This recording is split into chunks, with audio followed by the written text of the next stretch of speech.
feel like, I know TV has been getting bolder in its choices over the years, and this show kind of like exemplifies a lot of bold choices for a broad audience, and in particular African American audience, when you're dealing with homosexuality, you're dealing with music, you're dealing with family legacies, all things that we don't really have that big conversations about often. You know, how much of a role do you think this show is going to play in starting new conversations? I mean, I think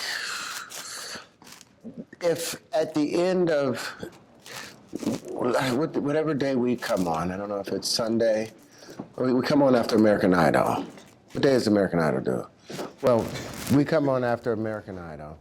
The next morning, if their talk shows aren't talking about the content of some of the stuff inside the show, then we haven't done our job. Fox has really pushed the envelope. I mean, Fox normally, I haven't seen too many black shows on Fox, and you know, this one showing a black family in such a positive light and in a negative light. But we push the boundaries with our views, because I think my character is like Archie Bunker in a way, and it's become politically correct to always talk about you're in favor of someone's choices and life choices. But then there's a minority out there, or maybe a majority out there. Whoever got those high heel shoes on? 86 the high heel shoes. Oh, that's upstairs. Because it's just a waste of time talking. There's a group of individuals out there, and we don't know whether they're minorities or whether they are a majority of the people in America, and not to mention the world, who has mixed feelings about homosexuality and the morality of it, and whether it's something that should be applauded or whether it's something that should be fought, you know, that's going to change the entire course of human history.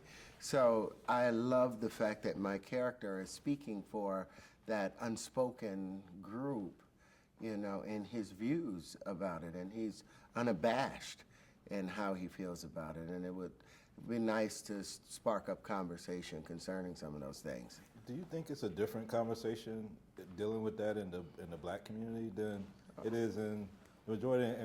And why do you think so? If so, completely. I mean, in the African American community, it's, you know, we have been emasculated to such a degree that anything that shows a man not standing up, back straight, chest out, stomach in, you know, that firm man nature, you know, becomes degrading to the individual. And we expect more out of black men. You know, we are supposed to be seen in a position of power, and you consider homosexuality, you consider that more of a weaker or a softer, more delicate nature. So we really frown upon that because it's been such a short period of time in which black men have actually been able to be called a man.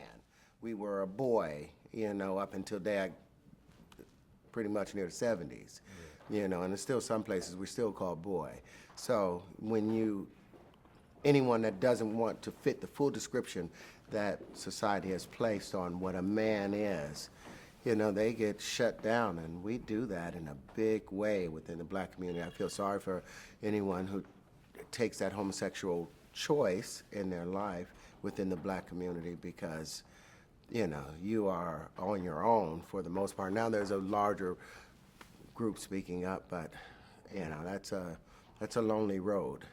Family legacies. I mean, you look around through history, and you know, there's been so many things with the Kennedys and the Rockefellers and this family, and now the Clintons, maybe in the future the Obamas or what have you. But as far as shows showing that black family legacy, I think this is the first show that's really attempting to show passing down wealth and passing down this. Do you think that's an important thing for us to grasp and try to start planning for? I think it's a double-edged sword. You know, the passing down of a legacy, because the beneficiary of that legacy never really learns the hard work, effort that it takes to gain that type of fortune. So on one hand, it's like I work my butt off to take care of my 2 grandkids now. Well, not take care of them, but to make sure that when they get older, they don't have to bust their ass the way I've had to bust my butt my whole life. My 3 kids, I work hard so that they don't have to go through what I went through.